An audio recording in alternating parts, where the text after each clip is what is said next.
don't be average, because you weren't created to be average. Don't quit, right? Because quitters never win, and you're not a quitter.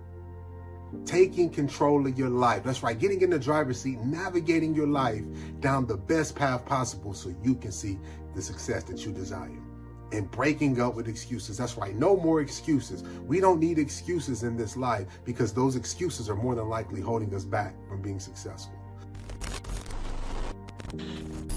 Here's something that people or successful people do who are not so average. They set a plan for their life. They set a plan for their day. They set a plan for their week, their month, their year. So let's think about it. Maybe you have a goal to buy a new car. Maybe you have a goal to buy a new house. Maybe you have a goal to build upon your relationships. Maybe you have a goal to get a promotion on the job. Maybe you have a goal to start that new business. Whatever it is, it doesn't matter which one it is. They set the goal and then they develop a plan to get there. See, what I learned on this journey is when I was going for the PhD is that the goal was the PhD, but there were steps I had to do to get there. And what I liked about it is the school laid out 16 milestones or 16 steps that I had to do to get there. So if I did step 1, followed by step 2, followed by step 3, eventually I get to step 16, which means I would get my PhD. See, a lot of times when we set our goals, we say, yeah, I want to do this or I want to do that, but we set no goals or no steps that we can go after to achieve the goal. I want to challenge you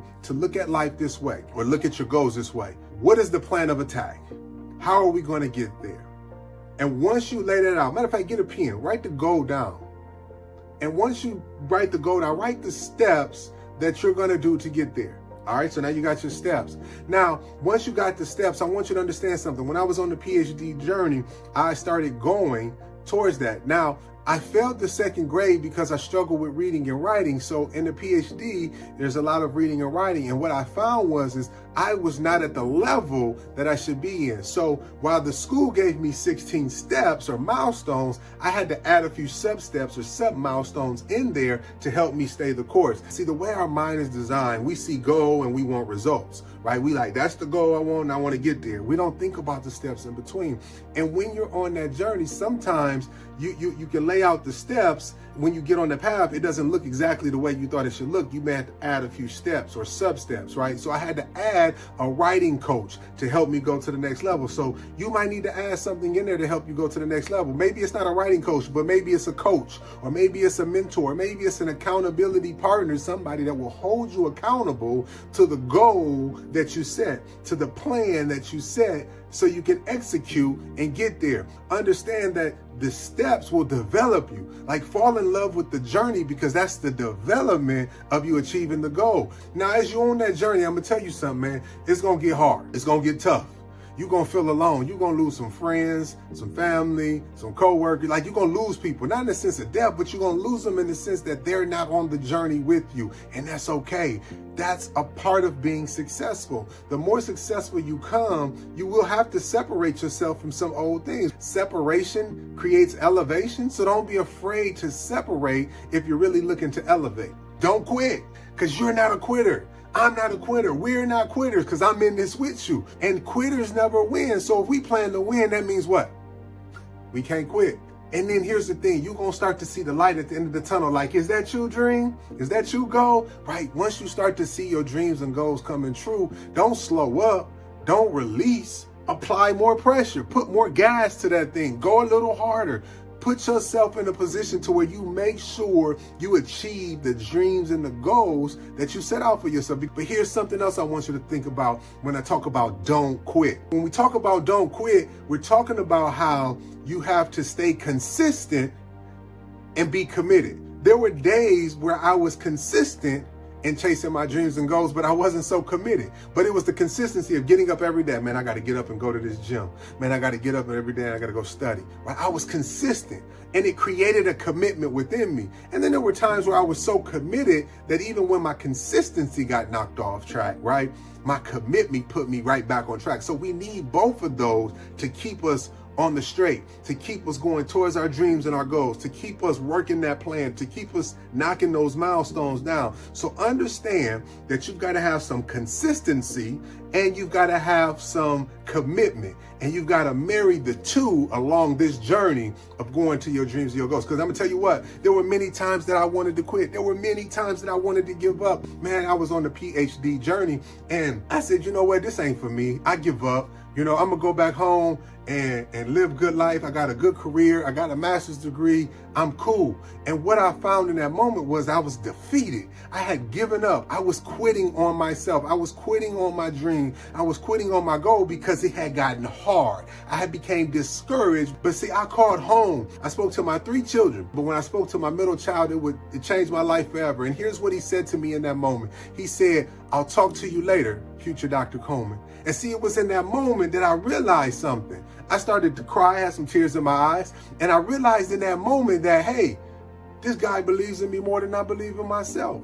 He became an accountability partner in that moment. He became a coach in that moment because a coach believes in us. Accountability partner holds us accountable. A mentor pushes us, right, through to the next level. So what my son did in that moment, he played kind of all 3 parts, right? Because I didn't believe in myself. I had already told myself I quit. I want to challenge you to do this. Don't quit, right? Don't give up on you. Don't quit on your dreams. Don't quit on your goals. Don't quit on your family. Don't quit on that job. Don't quit on that business. Don't quit. Learn something. You might have to reposition yourself. You might have to dig in deeper, but don't quit. Had I quit that day, I would have never won and got to the 16th milestone to walk across that stage and obtain my PhD. So the next point I want to cover is talking about getting in the driver's seat, taking control of your life. See, much of my life, I didn't have control of it. I blamed a lot of people for what was going wrong with my life, but I took credit for everything that went right. So when I look back at my mug shots and I can think to each one, and every time I had got arrested, I knew who I had blamed in the moment. I blamed everyone but myself. But here's my question. Where was I in the moment? What was my role? What was my responsibility? Why did I allow myself to be there? Even if I didn't create the environment, why didn't I leave the environment to prevent me from being arrested? Because I was a victim. I walked around with the victim mentality. But what's interesting for me with having a victim mentality is from the day I was born, God called me to win. He called you to win. So much so he called me to win that he named me Vic. But somewhere along the way, my pain, my frustration, my anger with my family, my parents, my peers, whatever was around me, I was just angry. And so angry that I told people not to call me Victor, but to call me Vic. So people started calling me Vic. But when they started calling me Vic, yes, I dropped the T-O-R, but I would pick up some new letters. I went from Victor to Vic to victim. I had a victim mentality. So I had to break up with the victim mentality, get back to Vic for a moment, and then I realized that I was a victor. And when I did that, when I made that shift and I made a promise to myself, I'd never jump in the losing game again. I would never trade in my winnings for anyone else again. I would never let anyone have control over the victory lane that I'm supposed to be in, because I was called to win. You were called to win. We were called to win. Why are we trading in our winnings to lose? We've got to break up with the excuses. See, you're letting your excuses cause you to sit back and look at the door that you're supposed to be walking through. I'm going to tell you today, we're breaking up with excuses. You're breaking up with excuses. No more excuses, because guess what? That's stopping us from going to the next level that we desire to be in this thing we call life. When we see excuses in public, we going the other way. We going where we find solutions. And then what we going to do, we're taking control of our life this day and every day going forward, because it's all about you. It's all about you being in control of where you are and where you desire to be, right? When you put in the destination on your GPS and you pop that phone or that GPS up on your dash and you start driving, you're in the driver's seat, right? You set the goal, you know where you're trying to get to, and you're going to navigate there. So we're going to be engaged with not quitting. We're going to fall in love on this journey, right? And then the last piece we're gonna do while we engage, we're gonna marry our dreams and our goals, because we're not average. Because let me tell you something, the average person never gets to their dream or their goal. I heard that only 8% of people dreams and goals come true, but it's because they create a plan, They work the plan. When things get hard, they don't quit. They hold themselves accountable, right? They take ownership and they don't use no excuses. But can you imagine what your life would be like? Not having to wake up and go to work for somebody else if that's your dream and your goal. Can you imagine what your life would be like when you get that dream car, that dream house? Can you imagine what your life would be like when you heal from that pain and that trauma and you build those relationships, new healthy relationships with the people you love? Can you imagine what your life would be like once your finances truly get free? Can you imagine what your life would be like?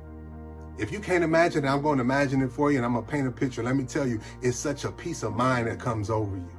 It's such a calmness all around you.